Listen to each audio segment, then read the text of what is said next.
Bonsoir à chacune, on est hyper heureuse de vous retrouver pour cette première soirée carrément femme.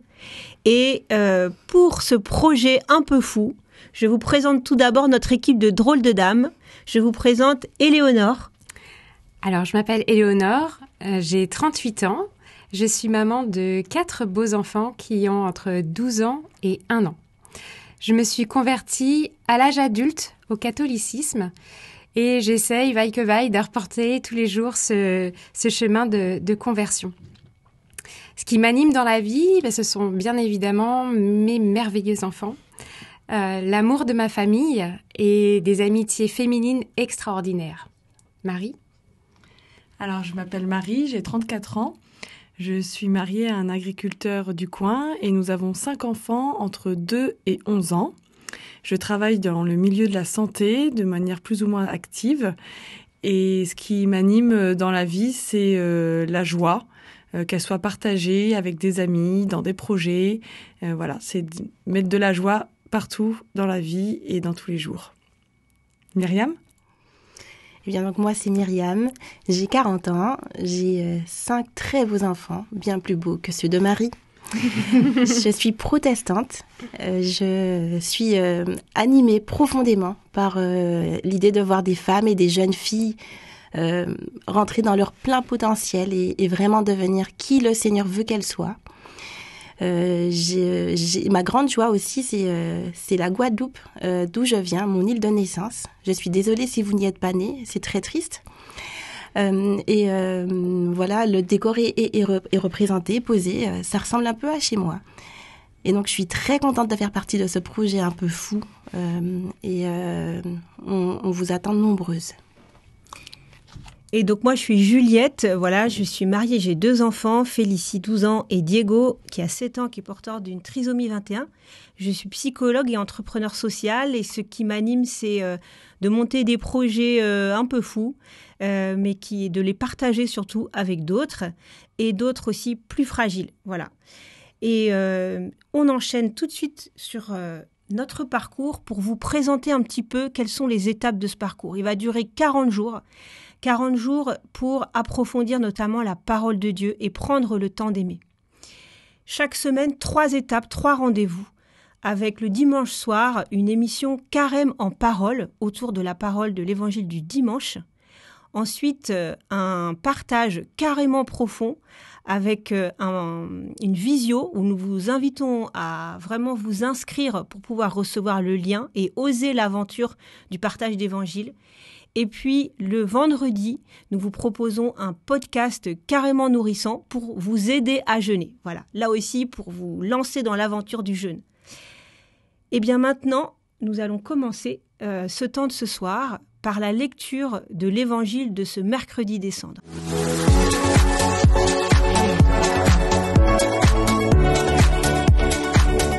Alors, il s'agit de l'évangile de Matthieu, au chapitre 6. En ce temps-là, Jésus disait à ses disciples : « Ce que vous faites pour devenir des justes, évitez de l'accomplir devant les hommes pour vous faire remarquer. Sinon, il n'y a pas de récompense pour vous auprès de votre Père qui est aux cieux. Ainsi, quand tu fais l'aumône, ne fais pas sonner la trompette devant toi, comme les hypocrites qui se donnent un spectacle dans les synagogues et dans les rues, pour obtenir la gloire qui vient des hommes. Amen, je vous le déclare, ceux-là ont reçu leur récompense. Mais toi, quand tu fais l'aumône, que ta main gauche ignore ce que fait ta main droite, afin que ton aumône reste dans le secret. Ton Père qui voit dans le secret te le rendra. Et quand vous priez, ne soyez pas comme les hypocrites. Ils aiment à se tenir debout dans les synagogues et au carrefour pour bien se montrer aux hommes quand ils prient. Amen, je vous le déclare, ceux-là ont reçu leur récompense. Mais toi, quand tu pries, retire-toi dans ta pièce la plus retirée, ferme la porte et prie ton Père qui est présent dans le secret. Ton Père qui voit dans le secret te le rendra. Et quand vous jeûnez, ne prenez pas un air abattu, comme les hypocrites.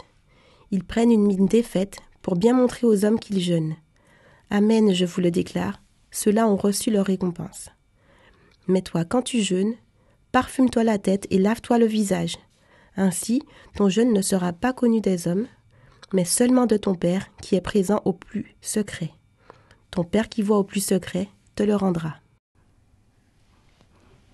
Merci Myriam pour la lecture de ce texte. Et maintenant, rendez-vous, nous allons nous diriger vers Paris, où nous allons retrouver notre envoyée spéciale Aurélie, qui va interroger Monseigneur Philippe Marcet pour nous aider à décoder en fait ce texte et à comprendre les mystères de ce texte.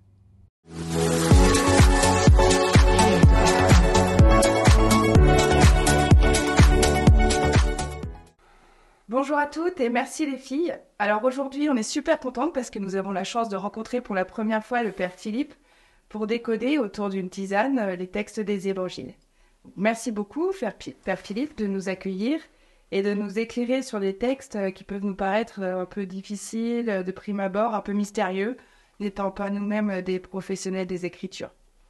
Je vous propose d'attaquer tout de suite avec nos 2 questions sur le texte de ce mercredi décembre. D'abord, on se demandait pourquoi est-ce que le Seigneur insiste autant sur le terme de secret, qui revient quand même plusieurs fois dans cet évangile, alors que quand on y réfléchit bien, le mot de secret n'est pas forcément hyper positif. Donc ça, c'était la première interrogation. Et la deuxième, c'était pourquoi est-ce que le Seigneur nous dit de nous laver le visage et de nous parfumer pour un jour de jeûne. En fait, il nous invite à nous faire belle et on se pose la question parce qu'on se dit, un jour de jeûne, pourquoi être un peu hypocrite et se faire toute jolie et toute joyeuse en dehors alors qu'en dedans, finalement, le mercredi décembre, c'est pas forcément le jour le plus heureux. Voilà. Bonjour Aurélie et bonjour toutes. Je suis très heureux de faire ce petit parcours avec vous. Donc de fait, le mercredi décembre, on entend toujours cet évangile qui, vous l'avez entendu, retient 3 attitudes spirituelles, une qui touche le corps, une qui touche la relation avec les autres et une qui touche la relation avec Dieu. Et Jésus nous demande effectivement d'être dans le secret. En fait, le secret, ça nous permet en fait de faire les choses pour Dieu et de ne pas aller faire les choses pour la galerie. Parce qu'en fait, si on crâne un petit peu, qu'on dit « regardez comme je jeûne », Jésus, il renvoie plusieurs fois dans les évangiles, dans ses buts, ceux qui font et qui montrent, qui font pour eux. Voilà. Ils ont déjà obtenu leur récompense. Tandis que là, il dit 3 fois de suite, il y a une espèce de refrain, si le Père qui est dans le secret te le revaudra. 3 fois. Donc, en fait, on fait les choses pour Dieu, on ne fait pas les choses pour la galerie. Et donc, c'est pour nous empêcher un peu cette hypocrisie et surtout pour structurer aussi un peu notre temps spirituel du carême à travers 3 attitudes qui visent le jour du mercredi saint, du mercredi décembre, mais qui peuvent viser aussi d'autres jours, notamment le vendredi de carême, pour avancer sur un chemin intérieur, un chemin où on se supprime quelque chose de positif pour pouvoir vivre autre chose. Le premier chemin, c'est donc le lien avec l'aumône, c'est ce qu'il appelle l'aumône, c'est le lien donc avec les autres, que ta main droite ignore ce que donne ta main gauche. Autrement dit, tu vis pas ce carême pour toi uniquement, tu le vis pour développer en toi la charité. La deuxième dimension, c'est la prière. Va dans ta chambre, prie ton Père qui est dans le secret. Donc la prière, c'est plutôt donc l'aspect de la foi, de cultiver une relation fidèle à Dieu. C'est le silence. Et donc c'est aussi justement se sevrer un petit peu du bruit et de tous ces réseaux sociaux qui nous envahissent. Et puis le troisième, c'est le jeûne qui touche donc notre rapport au corps et qui est là pour nous dire tu peux et tu dois apprendre à vivre dans la sobriété, surtout dans les temps qui sont les nôtres et dans les pays qui sont dans les nôtres. Voilà, donc le carême, c'est un peu en 3D, vivre ces 3 dimensions. Et donc, en fait, c'est pas tant du moins que du plus. Parce que, en fait, c'est quelque chose de plénier, c'est quelque chose de total, et qui intègre la dimension invisible de nos vies dans la réalité visible. Santé, bon carême. Merci Aurélie et Père Philippe pour cet éclairage. Nous allons à notre tour vous proposer en toute simplicité, en toute humilité, notre ressenti sur ce texte pour prendre conscience que Dieu parle à chacun d'entre nous parce que nous sommes uniques.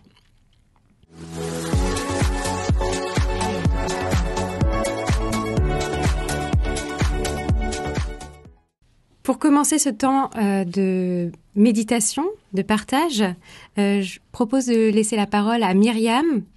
Est-ce que tu peux nous dire un mot qui t'a marqué dans cet évangile et pourquoi ? Oui, alors moi, c'est le mot chambre qui m'a marqué. Dans ma Bible d'études, qui est là, qui est énorme, il est mentionné que le mot grec qui a été traduit par chambre renvoie à un cellier, un endroit fermé pour mettre les provisions. Et ce que ça m'inspire, c'est le fait que le Seigneur veut vraiment nous avoir pour lui seul, qu'on soit vraiment en retrait. Il nous demande de prendre le temps pour lui, de nous couper de nos distractions. Marie, est-ce que tu peux nous dire quel mot t'a touché ? Alors moi, ce qui m'a touchée, c'est le fermer la porte et le mot secret. Et ça renvoie à ce que disait aussi Myriam. Pour moi, ça marque une rupture, un temps d'arrêt, quelque chose de fort, en fait, dans notre monde où tout est ouvert, les open space, nos maisons, Internet, tout nous renvoie à l'extérieur, à l'ouverture aux autres. Et au contraire, ce texte, il demande une certaine fermeture, une certaine rupture avec le monde pour être dans le secret, dans l'intimité. Voilà, c'est une vraie invitation, je trouve, à redécouvrir cet espace dans nos vies. Merci Marie. Juliette ? Moi, c'est plus qu'un mot qui m'a touchée, c'est la phrase « ferme la porte ». Et prie ton Père qui est présent dans le secret. Donc ça revient aussi à ce que vous avez pu dire les unes et les autres. Et pourquoi ça m'a touchée ? Parce que c'est vraiment une invitation à l'intimité. Et elle fait écho aussi à une phrase que j'aime beaucoup dans l'Apocalypse, au chapitre 3, verset 20. Cette phrase, à chaque fois, m'émeut beaucoup. C'est « Voici que je me tiens à la porte et je frappe. Si quelqu'un entend ma voix et ouvre la porte, j'entrerai chez lui, je prendrai mon repas avec lui et lui avec moi. » Et à chaque fois, j'ai les larmes aux yeux vraiment d'écouter cette invitation du Seigneur. Voilà, c'est pour ça que ça m'a touchée. Merci Juliette. Alors moi, c'est le mot hypocrite. Il revient à plusieurs reprises, 3 fois il me semble, c'est fort. J'y vois un appel urgent à notre conversion pour vivre intérieurement auprès de l'amour de Dieu et pouvoir agir en conséquence. Un appel à prendre soin de notre intériorité aussi pour pouvoir rayonner ensuite et combattre cet hypocrite qui peut être en chacun de nous. Je vous propose qu'on termine ce temps de partage par une intention, un fruit, quelque chose que l'on garde. Myriam, voudrais-tu nous partager un fruit, une intention pour clôturer ce partage ? Bien sûr. Alors, moi, ce qui m'est venu, c'est un conseil qui nous avait été donné à mes amis et moi lors d'une conférence de femmes et qui nous invitait, avant de poser le pied, de nous lever le matin, à demander au Seigneur ce qu'il veut nous dire aujourd'hui, s'il veut qu'on fasse, comment il veut nous utiliser pour lui, pour briller pour lui. Et voilà, je nous invite tout ensemble à le faire pendant ce temps de carême et bien au-delà. Merci Myriam. Marie ? Moi, j'y vois une invitation à faire un pas de côté, à oser fermer ma porte de temps en temps, surtout dans une vie de maman où la porte est rarement fermée avec nos enfants, et du coup d'oser fermer la porte pour retrouver ce temps d'intériorité et d'intimité avec le Seigneur qui m'appelle à ce temps et qui frappe aussi du coup à ma porte. Merci Marie. Juliette ? Moi, je garde tout ce que vous avez dit et voilà, je garde cette invitation vraiment du Seigneur à me poser avec lui et je suis touchée qu'il veuille venir chez moi. Voilà. Mon invité pendant 40 jours et j'espère plus. Moi, j'ai envie de demander au Seigneur, aide-nous à nous mettre à ton écoute, à trouver ces temps de silence pendant ce temps de carême pour t'entendre dans nos vies, pour venir nous transformer et peut-être nous permettre de ne plus être ces personnes hypocrites ou fades, nous permettre de rayonner de ton amour. Merci Seigneur. Amen. Amen.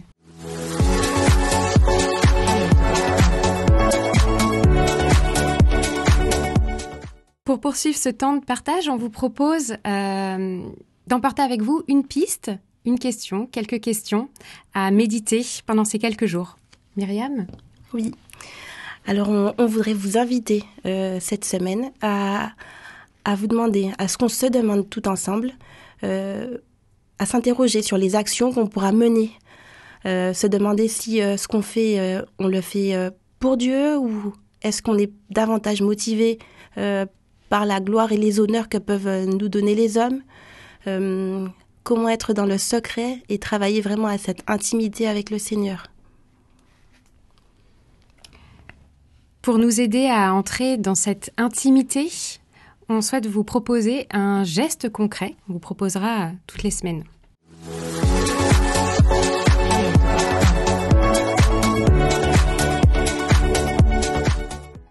Pour commencer ce temps de carême, et donc ce mercredi des cendres, on voudrait vous proposer d'allumer une bougie.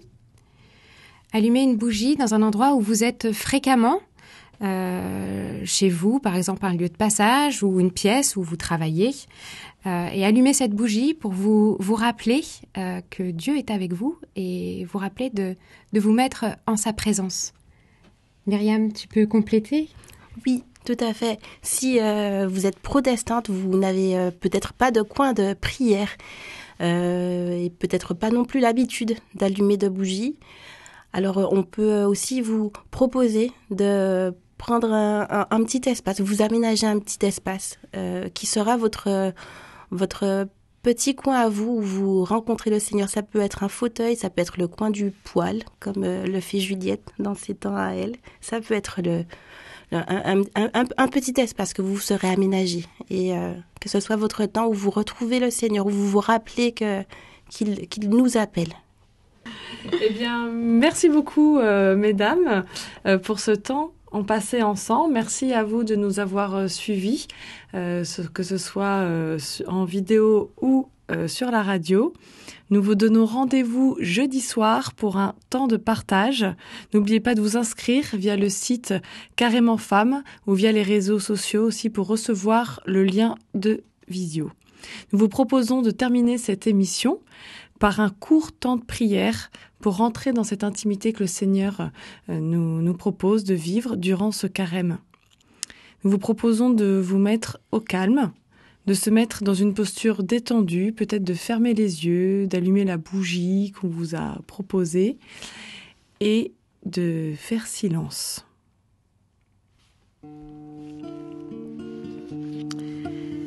Seigneur, tu es là, présent dans ma vie, et je veux t'accueillir dans le silence.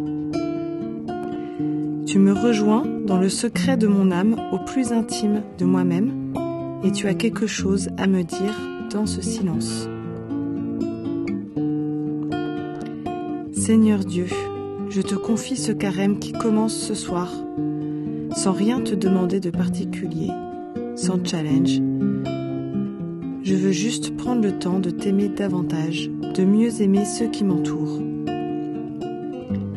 J'allume cette bougie comme signe de ta présence à mes côtés, comme signe de ton regard bienveillant et plein d'amour sur ma vie, mon quotidien et tout ce que je traverse en ce moment.